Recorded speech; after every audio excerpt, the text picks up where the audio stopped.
19वीं सदी के समय पति पत्नी के प्यार की कहानी। ये कहानी पढ़कर आपको अपना समय याद आ जाएगा।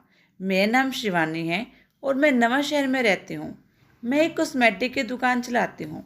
मेरे पति ने ये दुकान शुरू की थी, लेकिन 4 साल पहले उनका देहांत हो गया था। इसलिए अब मैं ही ये दुकान चलाती हूँ। दुकान पर एक सेल्स गर्ल भी है जो काफ़ी अच्छा काम करती है और मैं भी उसे बेटी की तरह ही मानती हूँ। शाम के 7 बजे का वक्त था कि दुकान पर पति पत्नी आए और वो सेल्स गर्ल से कुछ बातें कर रहे थे। मैंने ज़्यादा ध्यान नहीं दिया। तभी सेल्स गर्ल ने ऊंची आवाज में कहा, आप सुबह भी आए थे। मैंने तब भी कहा था कि ये कंगन 1000 रुपये से कम नहीं मिला। चले जाइए अब। मैंने जब ये सुना तो मुझे कुछ याद आ गया। मुझे वही वक्त याद आ गया जब मेरी नई नई इनके साथ शादी हुई थी। उस वक्त हमारी फाइनेंशियल हालत ज़्यादा अच्छी नहीं थी। आज भी मुझे याद है, मैं और मेरे पति पहली बार घर से बाहर घूमने गए थे और एक दुकान पर मुझे चूड़ियों का सेट पसंद आ गया था। वो इतनी प्यारी चूड़ियाँ थी कि देखते ही मैंने अपने पति को कहा था, कितनी प्यारी चूड़ियाँ हैं, ये ले लूँ। उस वक्त तो वो चूड़ियों का सेट 10 रुपये का था। मेरे पति ने दुकान वाले से पूछा, भाई साहब कितने का है ये चूड़ियों का सेट? दुकानदार ने कहा, 10 रुपये का। मेरे पति ने अपना पर्स देखा और कहा, भाई साहब 5 रुपये का दे दो। दुकानदार ने मना कर दिया था।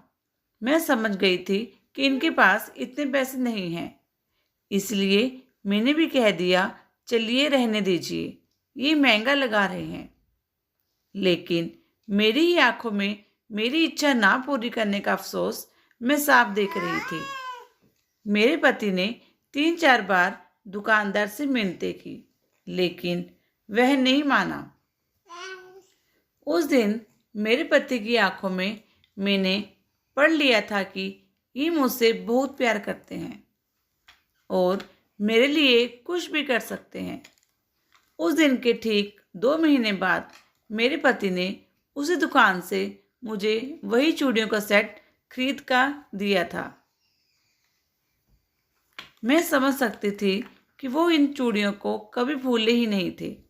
बस उन्हें इस बात का अफसोस था कि उस दिन नहीं ले सके।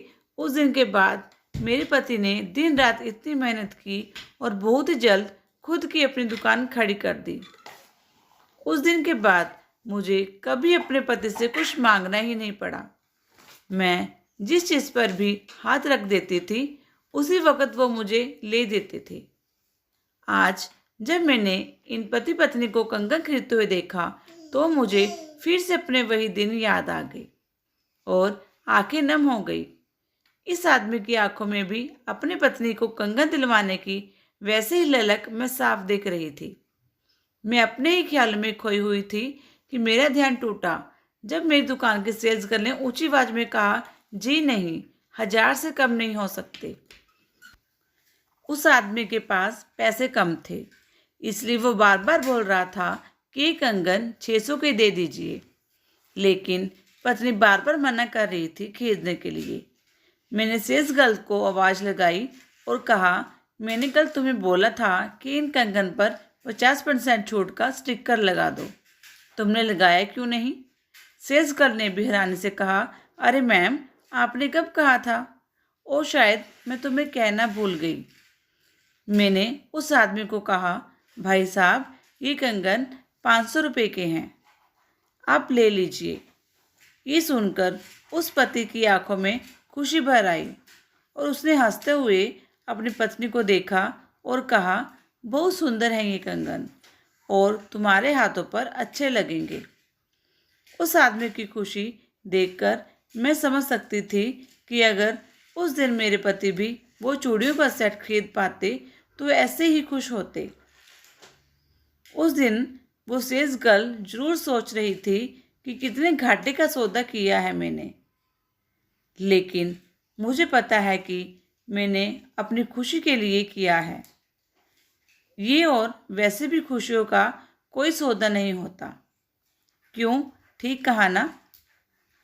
दोस्तों, ये इमोशनल सच्ची कहानी है आपको कैसी लगी हमें कमेंट करके ज़रूर बताएं और मेरे चैनल पारिवारिक कहानियों को सब्सक्राइब करना ना भूलें। धन्यवाद।